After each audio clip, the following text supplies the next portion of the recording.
Y en la sociedad griega, en esos 100 años que dieron, así como esos 100 años de Cristo que dieron lo mejor de la humanidad, en los 100 años de Alejandro, pero también la parte de Cristo, el cosmopolitismo, que hoy se está cerrando, y la humanidad se viene encima, tal como les expliqué en Humanismo y Libertad 1 y 2.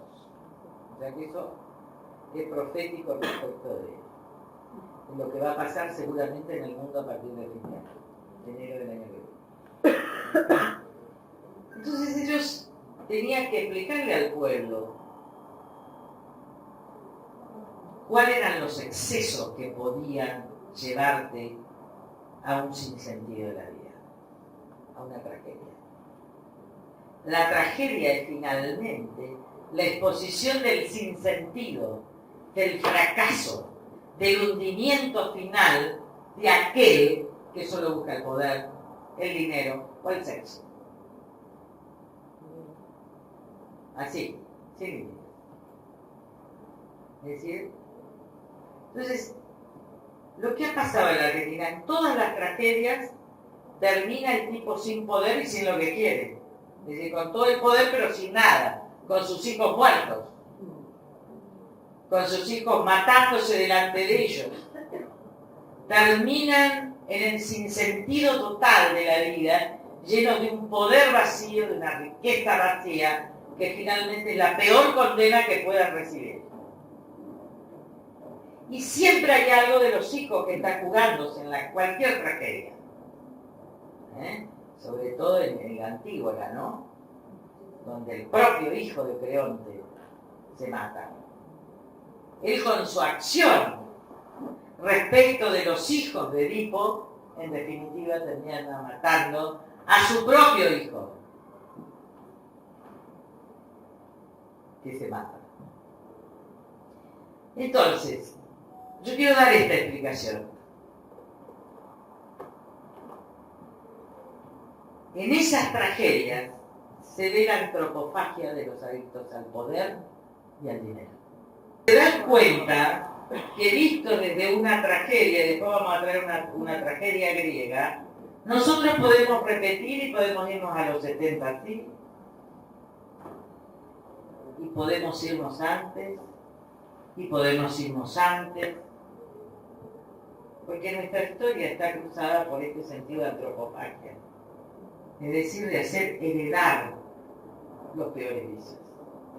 Por eso hay que tener toda la justicia y toda la misericordia, porque esta es una historia que se repite, no es un caso excepcional. Y tenemos una tendencia inconsciente a botar el huevo de la sangre. No estoy hablando de esta elección del presidente, por favor, que nadie me entienda. Lo que digo es, ¿hasta qué punto como sociedad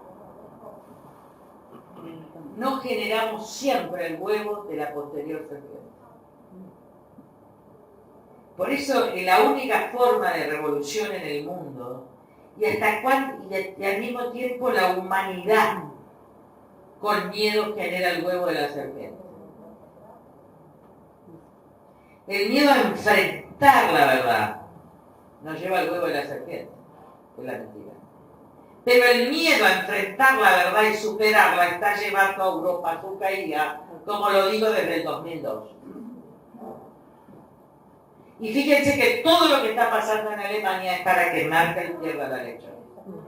Porque es el último baluarte de un humanismo posible.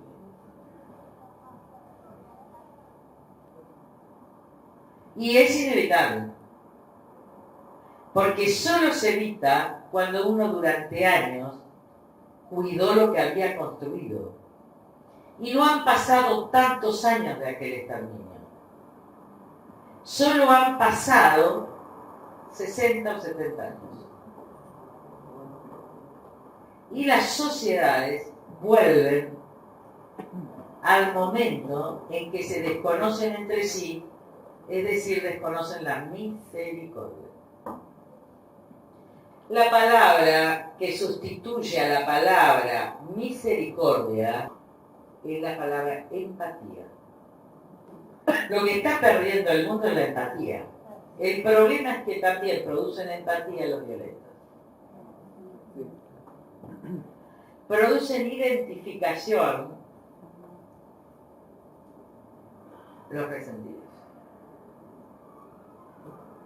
Porque finalmente la humanidad no fue lo que quería ser. Otra cosa muy distinta. El huevo de la serpiente. Y esto es acá, allá o donde sea. Gracias a Dios estamos mejor acá. Porque estamos viendo los problemas, está saltando la verdad. Y nosotros, ¿cuál es nuestra militancia?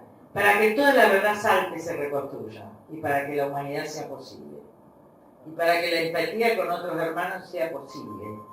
Entonces empecé a estudiar orígenes del totalitarismo de Hannah Arendt. Ahí empezó el nombre de este instituto. Yo tenía 20 años cuando empecé a estudiar orígenes del totalitarismo de Hannah Arendt. Y Jasper, sobre todo, el gran existencialista, era cristiano, yo no. Pero que hablaba de las culpas. Yo me hacía dos preguntas. ¿Cómo se construye el enemigo en el otro? ¿Cómo esto destruye a lo que construye el enemigo? Porque no se sabe quién es el enemigo. Porque no es que el enemigo fueron los judíos solamente, fueron los opositores, fueron los de izquierda, fue el que no me gusta. Es decir, cómo el enemigo construye tu propio exterminio, cómo esto produce el miedo es generador de esto. Y la otra es qué hacían los demás cuando esto sucedía. Entonces la única respuesta a esto es no pensar como el otro. ¿Entendieron cómo es? Es muy difícil pensar contra la corriente. Porque la corriente es la corriente del miedo que lleva al enojo o al desconocimiento del otro. Pero también hay poderes que quieren el exterminio de parte de la humanidad por el peso mismo de la humanidad sobre la tierra, de los sin trabajo. O de los viejos. O de los demasiados niños. Porque qué bien viviría esta humanidad con menos gente. ¿O no? Esto no crean que no lo están pensando muchos, ¿eh? Son los supernuméricos, hablaba. Así es. Esto no es que el plan de Paco, digo, y esto que no sé qué hay. No hay que pensar que hay poderes que solo... Hay poderes importantes económicos que no ven. Es decir, donde antes existía la peste, hoy existe la droga. Pero siempre existe algo. Finalmente dicen que la Tierra no va a poder soportar tantos humanos. La pregunta es quiénes son los hijos de puta de humanos que van a decidir que humanos no van a vivir. ¿Entendieron?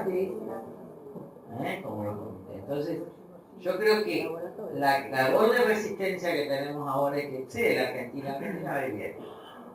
Creo que el humanismo se juega hoy en la actitud de resistencia a cualquier forma que excluya a otro. Y que el violento tenga su justicia.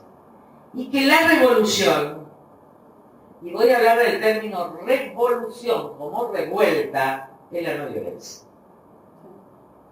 Que la única revolución posible, y esta sí que es una revolución, es la no violencia. Que lo único que puede salvar a la humanidad es una revolución espiritual por la no violencia. Y que no hay otra, ni políticamente, es decir, estoy hablando del orden de las creencias.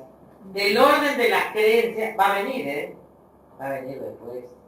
Después de la violencia viene la no violencia. El problema es por qué llegamos al exterminio, para entender que la no violencia es la única forma de vida en común.